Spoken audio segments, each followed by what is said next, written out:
সবাই ভাত কাপড়ের আয়োজনে ব্যস্ত থাকবে এখন। আমাকে এই সুযোগে টুবাইদের সাথে কথা বলতেই হবে।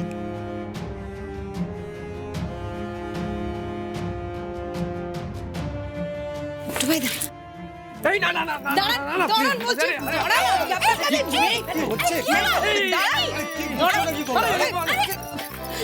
দাঁড়ান, মেরে ফেলবো।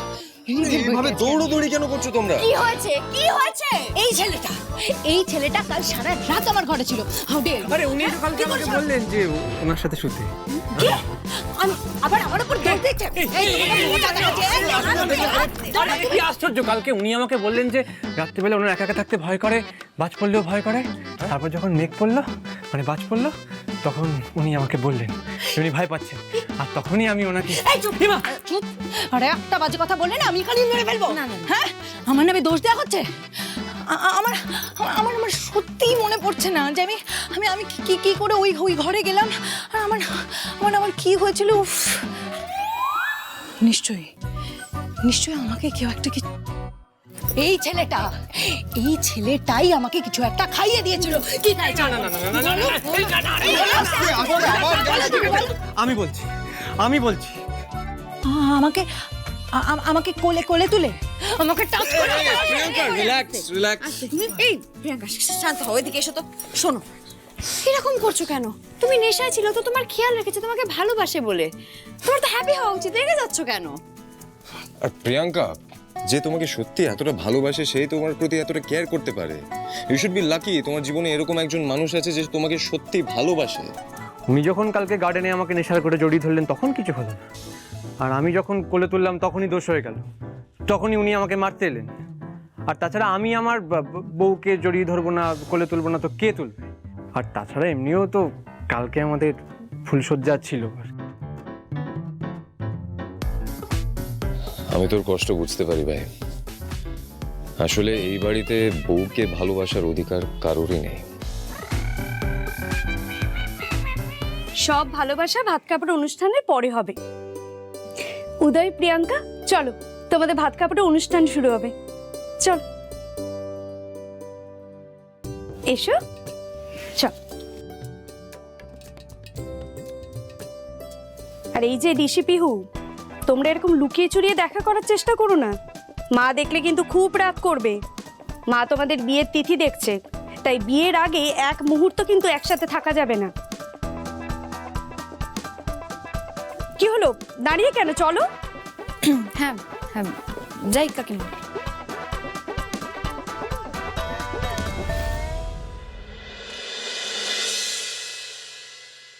উদয়, হ্যাঁ, এই থালাটা হাতে নিয়ে প্রিয়াঙ্কার হাতে দে আর বল, আজ থেকে তোমার ভাত কাপড়ের দায়িত্ব নিলাম।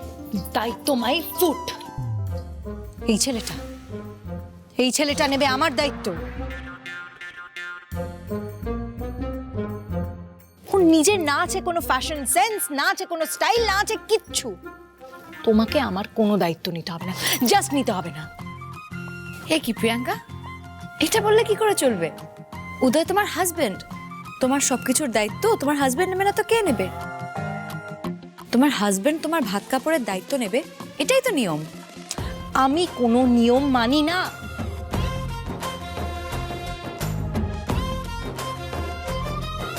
তোমাকে আমার কোনো দায়িত্ব নিতে হবে না, জাস্ট নিতে হবে না। শুধু ভাত কাপড় নয় প্রিয়াঙ্কা, আমি আপনার খারাপ লাগা, দুঃখ সব কিছু ভাগ করে নেওয়ার দায়িত্ব নিলাম।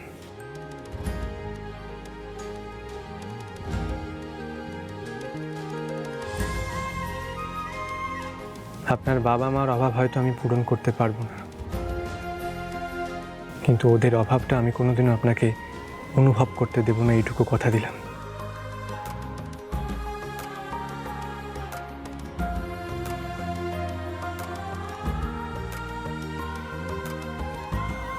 আপনাকে ভালো রাখার দায়িত্ব নিলাম প্রিয়াঙ্কা,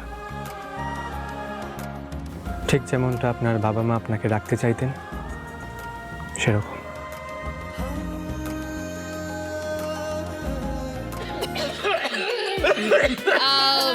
পিহু, আচ্ছা, দুপুরের খাওয়া দাওয়া শেষ করে বিকেলে রিসেপশনের জন্য তো প্রিয়াঙ্কাকে রেডি করতে হবে, চল।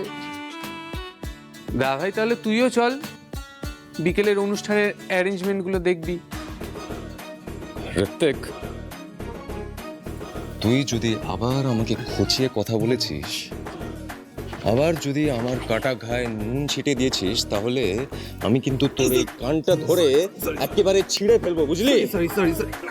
হ্যাঁ, লাগছে। বেশ হয়েছে।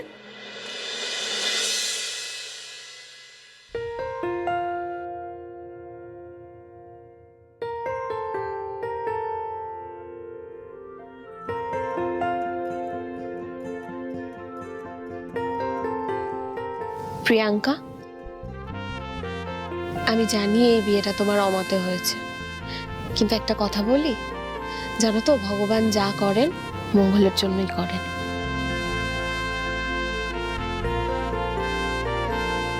দেখো, আমি তো উদয়কে অনেক ছোটবেলা থেকে দেখেছি, বিশ্বাস করো ভীষণ ভালো ছেলে, তোমাকেও খুব খুব ভালো রাখবে। শুধু তোমাকে একটু শান্ত হতে হবে। তুমি আর উদয় দুজনে একটা নতুন জীবন শুরু করতে চলেছো। এখন তোমাদের দুজনকেই একটু মানিয়ে নিতে হবে, বুঝেছো?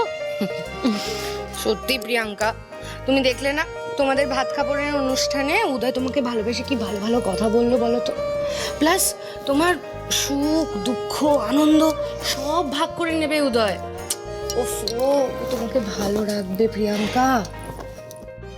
আমাকে যেভাবেই হোক টুবাইদার সাথে কথা বলতেই হবে। এই পিহু, কি ভাবছিস তুই? হ্যাঁ, না আরে কি ভাববো, এই ভাবছিলাম উদয় আর প্রিয়াঙ্কা রিসেপশনে কিভাবে মজা করা যায়, কি কি করবো আমরা। আচ্ছা সৌমি, দিদি তোমরা একটু এদিকটা দেখো, আমি একটু আসি। হ্যাঁ হ্যাঁ, দেখে নিচ্ছি, তুই যা।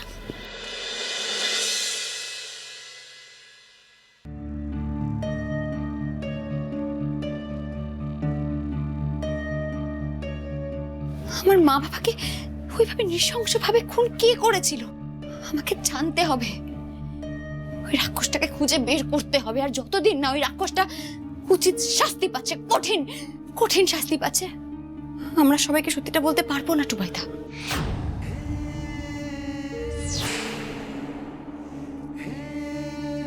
আমি কিছুতেই প্রিয়কে বলতে পারবো না।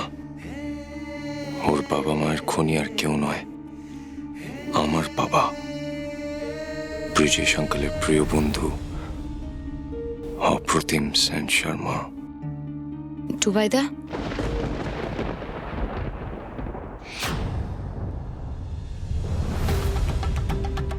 আজ আমায় সবটা জানতেই হবে টুবাইদা।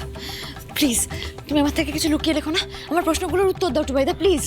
প্রিয় দেখো আজ প্রিয়াঙ্কার ওদের রিসেপশনের আয়োজন হচ্ছে, এখানে লোকজন আসবে, সবাই থাকবে, তো প্লিজ এখন এইসব আলোচনা না করলেই নয়। না টুবাইদা, এত বছর বারবার এই প্রশ্নগুলো আমার মাথায় ঘুরে বেরিয়েছে, অনেক কিছু খোঁজার চেষ্টা করেছি আমি, কিন্তু এই প্রশ্নগুলোর উত্তর পাইনি। আমার কেন জানি না মনে হচ্ছে আজকে আমি উত্তরগুলো পাবো, আর তোমার কাছে আছে। টুবাইদা প্লিজ, সেদিন রাতে তুমি ছিলে, তুমি জানো, তুমি জানো কিছু হয়েছিল। প্লিজ এখন এইসব কথাগুলো বলার সময় নয়, এখানে কেউ শুনে নেবে। Please don't do this right now. প্রিয় তুমি কি করছো? প্লিজ আমাকে বারবার এইভাবে এড়িয়ে যেও না। আমার কেন মনে হচ্ছে যে অতীতের এমন অনেক কথা আছে যেগুলো আমি জানি না, কিন্তু তুমি জানো। প্রিয় তুমি কি বলছো? আমরা ছোটবেলা থেকে তো একসাথেই তো থেকেছি, একসাথে বড় হয়েছি, তাহলে এমন কি হতে পারে যেটা তুমি জানো না আর আমি জানি? কিছু হোক বা না হোক টুবাইদা, তুমি এটা তো নিশ্চয়ই জানো, ওই রাতে যে গাড়িটা আমাদের গাড়ির সাথে অ্যাক্সিডেন্ট করেছিল, সেই গাড়িটা তোমাদের বাড়ির গাড়াজে কি করে এলো?